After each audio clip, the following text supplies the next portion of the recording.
สู้กว่านี้มีอีกบอทานผู้ชม FC แฟนคลับหมอลำก็ต้องไปเวทีใหญ่ก็ต้องขึ้นแสดงการบ้านการเฮียน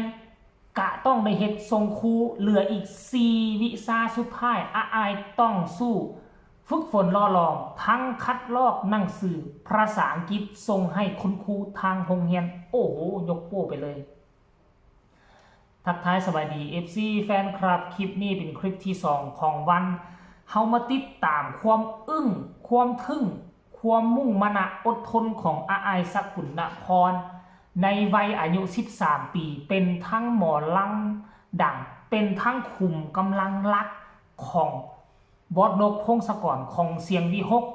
และเป็นทั้งนักเฮียนตัวดีตัวเด่นอยู่กับโรงเฮียนท่านผู้ชมเดึกดื่นหลายคนน่ะยังบ่ทันขึ้นเวทีก็จะนั่งลิ้นเฮฮามวนซื่นกันกับทีมงานนำกันบางคนก็แต่งหน้าจัดชุดนั่นแหละจัดชุดนี้เกี่ยมขึ้นเวทีแต่อายสกุลนพรมันบ่มีเวลานั่นเลยก่อนจะขึ้นแสดงเนาะน้องก็ญาติเวลาจักเล็กจักน้อยมาเฮ็ดการบ้านเพื่อส่งคุณครูอยู่ทางโรงเรียนซึ่งเฮาเห็นก่อนหน้านี้แล้วตอนนั้นตอนตีสองของมือก่อนแต่มือวานนี่อายสกุลนพรก็ยังได้สุ่มพละกำลังเพราะทั้งครูเนาะตั้งเกณฑ์ให้มาว่า4วิชาสุดท้ายต้องส่งหีบด่วนมันเป็นการบ้านตามที่เบิ่งแล้วภาษาลาวเขาก็เอิ้นว่าคัดลอกคัดลอกภาษาไทยก็ว่าคัดลอกนั่นแหละอาจารย์จะส่งเป็นเนื้อหาภาษาอังกฤษมาทางโทรศัพท์อายก็เปิดโทรศัพท์แล้วก็มาเขียนคัดลอกแต่ว่ามีสิ่งหนึ่งที่พวกเขาเห็นนะความมุ่งมั่นตั้งใจเอาเวลาใดไปเรียนหนังสือเวลาเขียนออกมาจึงหนังสืองามกริบขนาดค่อยยังโอ้ยสู้บ่ได้เนาะงามแล้วก็มีแม่ตุ๊ตูเนาะเป็นกำลังรักที่นอนเฮียงข้างหลานสาวพร้อมกับซื่นชมพร้อมกับเว้านู่นนี่นั่นปลอบใจหลานสาวหลานต้องสู้เพราะมันบ่มีทางเลือกถ้าน้องเลือกไปเฮียนขึ้นห้องเฮียนน้ำมูน้องก็ต้องทิ่มหมอลอกหมอลำขั้นทิ่มหมอลอกหมอลำจะเอาเงินใส่ไปกินจะเอาเงินใส่ไปซื้ออยู่ซื้อกินอันนี้คือคำถามเพราะฉะนั้นน้องต้องเลือกเอาหมอลำแต่ถามว่าจะทิ่มการเฮียนนี่ได้บ่มันกะบ่ได้อีกต้องให้เฮียนอย่างน้อยให้มันจบม.6 สาไปหรือว่าจบม.3 ก็ยังดีท่านผู้ชมได้วุฒิม.3 หรือว่าได้วุฒิม.6 ม.7 มันก็จะเป็นการดี13ปีสู้ได้ขนาดนี้ช่วงเฮาคิดใส่ตัวเฮาช่วงเฮา13ปีพวกเจ้าว่าเป็นเท่าใด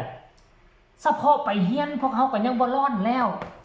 พวกเฮาก็ยังสู้บ่ไหวแล้วโตนเฮียน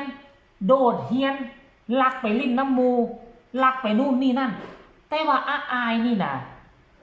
ทั้งหาเงินเวลาสิไปลิ้นก็มีทั้งหาเงินทั้งเฮียนแต่ว่าน้องเฮ็ดได้จังไดอันนี้คือความมหัศจรรย์โอ้โหค่อยงึดค่อยง้อผู้หญิงคนนี้โอ้โหคือว่าเก่งแท้ทุกคนเลยแล้วมันเฮ็ดให้ทีมงานของเสียงวิหกคนที่อายุแก่กว่าอายคิดเลยได้ขนาดอายอายุซ้ำนี่สู้2ทางทั้งเราบทสอนทั้งเหตุการณ์บ้านส่งคุณครูทั้งเราเนื้อหาทั้งเราก่อนหลอกก่อนล้ำฝึกฝนหลอมเราบทเพลงเอาสมองส่วนใดไปแบ่งสรรปันส่วนได้คนอื่นเห็นอายเฮ็ดได้แบบนี้ห่วยกูอายุใหญ่กว่านี้แล้วอ่ะคันกูสู้บ่ทออายกูอายบอสน้อยอายได้กูต้องเฮ็ดได้คืออายแม่มีตัวแบบตัวอย่างเห็นบ่มันเฮ็ดให้วงเสียงวิหกมีคุณภาพหลายขึ้นกว่าเก่าไปชมคลิปนี้นำกันวินาทีอายคัดลอกการบ้านส่งคุณครูเป็นมื้อที่3อีก4วิชาสุดท้ายก็จะสำเร็จแล้วไปชมพร้อมๆกันเลย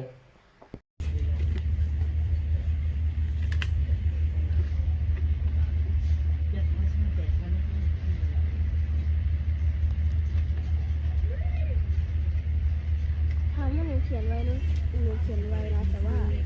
เขียนบางงามชิ้นเลยเห็นปะเขียนไว้แต่เขียนไม่สวยขี้เกียจนิดหน่อยแต่ก็ทำเหมือนเดิม วันที่3ยังคงขมักเขม้นทำต่อไปสู้ต่อไป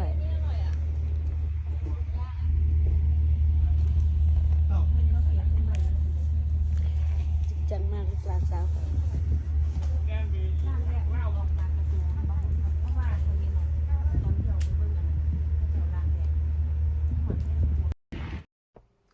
เห็นบอกทุกคนนี่คือตัวตนที่แท้จริงของอาอายสกุลนพรลูกสาวของบอสนกพงศกรพ่อนกก็บอกแล้วว่าการเฮียนนี่ลูกบ่ปะก็ได้แต่บ่จำเป็นต้องใส่ใจมุกมุ่นขนาดนั้นเพราะจบมาน่ะได้เกรดดีหรือบ่ดีลูกก็มีเวียกเหตุงานทำอยู่แล้วขั้นก่อนแล้วนี่ว่าลูกบ่ได้เป็นหมอลำอาศัยว่าจบมาแล้วอยากเข้าเป็นราชการอยากเข้านู่นนี่นั่นลูกตั้งใจแท้แต่อันนี้อาชีพหลักของลูกคือหมอลำเนาะคือหมอลำอาจจะต้องแบ่งให้หมอลำหลายกว่าการทำการเรียนเพราะฉะนั้นจึงเห็นน้องอาอายมาอยู่กับหมอลำแล้วจึงเหตุการณ์วงการบ้านทรงครูบาอาจารย์เนาะเท่านั้นแต่ว่าน้องก็เฮ็ดให้เฮาบ่ผิดหวังได้ถึงแม้ว่าจะมีเวลาอันน้อยนิดอาอายสกุลพรเฮียนหนังสือก็บ่ได้ขี้ร้ายท่านผู้ชมก็บ่ได้เป็นที่โล่ยอยู่ในห้องคนที่ไปขึ้นห้องเฮียนทุกมื้อน่ะคะแนนยังตกต่ำกลัวอาอายมีหลายคนถมเทไปท่านผู้ชมเนาะอันนี้คือความมุ่งมั่นอดทนของเด็กหญิงคนหนึ่งอายุ13 ปีจนเฮ็ดให้คนอยู่ในแวดวงการหมอลำยอมรับในตัวตนของเธอของอาอายสกุลพรค่อยเชื่อว่าด้วยความมุ่งมั่นอดทนของอาอายสกุลพรแบบนี้ล่ะมันจะนำพาความก้าวหน้ามันจะนำพาความสำเร็จในอนาคตมาสู่วงตระกูลนี่คือความภาคภูมิใจของบอสนกพงศกรนี่คือความภาคภูมิใจของครอบครัวเสียงวิหกนั่นเองเนาะหาครูจักยากคนอยู่ในรุ่นราวข้าวเดียวกันแล้วจะมาประสบผลสำเร็จแล้วจะมีความอดทนสู้ซนขนาดนี้บ่มีอีกแล้วเด็กน้อยอายุซ้ำนี้ยังแล่นลิ้นตามกลางบ้านขอเงินพ่อแม่ซื้อขนมไปโรงเรียนก็อาจจะโดดเรียนลิ้นโทรศัพท์มือถือนู่นนี่นั่นแต่อาอายสมองซีกหนึ่งแบกไปกับหมอลำแบ่งสมองซีกหนึ่งเอาไว้กับการเรียนมันสิบ่ตีกันอยู่บ่แต่น้องกับพามาได้และเฮ็ดให้เป็นการเซอร์ไพรส์แฟนๆเก่งขึ้นทุกมื้อเก่งขึ้นทุกวันอันนี้คืออาอายสกุลพรท่านผู้ชมเนาะคลิปนี้ดำเนินรายการมาถึงวาระสุดท้ายฝากกดไลค์กดแชร์กดติดตามเนาะไผเบิ่งแล้วรู้สึกดีอกดีใจหรือบ่เพิ่งพอใจก็ตำหนิติชมมาได้ทางใต้คอมเมนต์พอกันใหม่ในคลิปหน้าสบายดี